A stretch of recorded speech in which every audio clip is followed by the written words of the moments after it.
Olá, hoje a gente mergulha num momento assim de muita tensão e emoção em Gênesis. O reencontro de Jacó e Esaú. 20 anos depois, né? De medo, ressentimento. E para nos guiar, temos aqui comentários bíblicos que ajudam a desvendar essa história. A ideia é investigar a fundo mesmo essa reconciliação dramática, o que estava por trás, sabe? Do medo de Jacó, da reação inesperada do Esaú e o que isso diz sobre perdão, sobre a ação divina, segundo essas fontes. Exato. E é bom lembrar o contexto, né? Jacó tinha fugido. Ele enganou o pai, o irmão, roubou a bênção. E Esaú, lá atrás, prometeu vingança. Então, esse retorno de Jacó, ele está carregado dessa tensão, dessa expectativa de confronto. Nossa, total. Então, a cena se arma. Jacó olha e vê Esaú vindo, e com 400 homens. Imagina o pânico. Ele age rápido, né? Divide a família, os rebanhos, e a estratégia é interessante. Ele coloca as servas e os filhos na frente, depois Lia e os filhos dela, e por último Raquel e José. Fica difícil não pensar em favoritismo, né? Tipo, proteger os mais queridos. Pois é, essa leitura é bem direta. Sugere um cálculo humano ali, no meio do medo. E tem mais. A atitude de Jacó de ir na frente e se curvar 7 vezes, no chão, perante Esaú. Isso, os comentários apontam como um gesto de submissão extrema, tratando Esaú como um superior, um senhor. Mostra o quanto ele se sentia pequeno, né? Apesar de ter recebido promessas de proteção divina e tudo mais. Sim.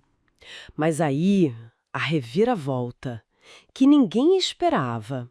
Em vez de briga, de vingança, Esaú corre, abraça Jacó, beija ele e os dois choram.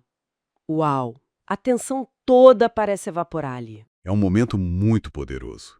E uma interpretação interessante que surge é que essa mudança no Esaú talvez não tenha sido só humana. Sugere-se que o tempo, a distância, quem sabe até uma ação divina mais sutil, atuaram no coração do Esaú. Transformaram a mágoa antiga em perdão. Isso mostraria que o medo do Jacó, embora super compreensível, Sim, claro. subestimou essa possibilidade de cura, de mudança, né? E o diálogo depois reforça isso, né? Esaú no começo nem quer aceitar os presentes. Ele diz que já é próspero, mostra que os dois foram abençoados, cada um do seu jeito, mas Jacó insiste. E aí vem aquela frase, nossa, que frase! Ver o teu rosto foi como ver o rosto de Deus, pois me recebeste tão bem. Essa frase é muito forte, sim. As interpretações indicam que Jacó viu naquela aceitação inesperada um reflexo da graça de Deus, do favor divino. Aquele perdão humano espelhou algo divino para ele, sabe? A humildade do Jacó chamando Esaú de meu senhor Sim. foi respondida com a aceitação de Esaú que o chama de meu irmão. É uma troca ali. Que lindo isso, depois dessa carga toda, né? Esaú sugere viajarem juntos, mas Jacó, sempre estratégico, dá uma desconversada. Diz que precisa ir mais devagar por causa das crianças, do gado. É interessante como isso mostra a personalidade de cada um, né? Exato. Esaú mais direto, talvez impulsivo. Jacó mais cuidadoso, planejador. Reflete bem quem eles eram. E assim, eles se separam, em paz. Esaú volta para a terra dele e Jacó continua. Vai para Sucote, depois chega em Siquém. E Siquém não é um lugar qualquer, né? Tem história ali. Foi onde Abraão, o avô dele, montou o primeiro altar em Canaã, o início da promessa. Jacó comprar terra ali é quase como fincar o pé na história da família, na promessa. E o relato termina com 2 pontos bem importantes. Primeiro, diz que Jacó chegou a salvo em Siquém. Que alívio, hein?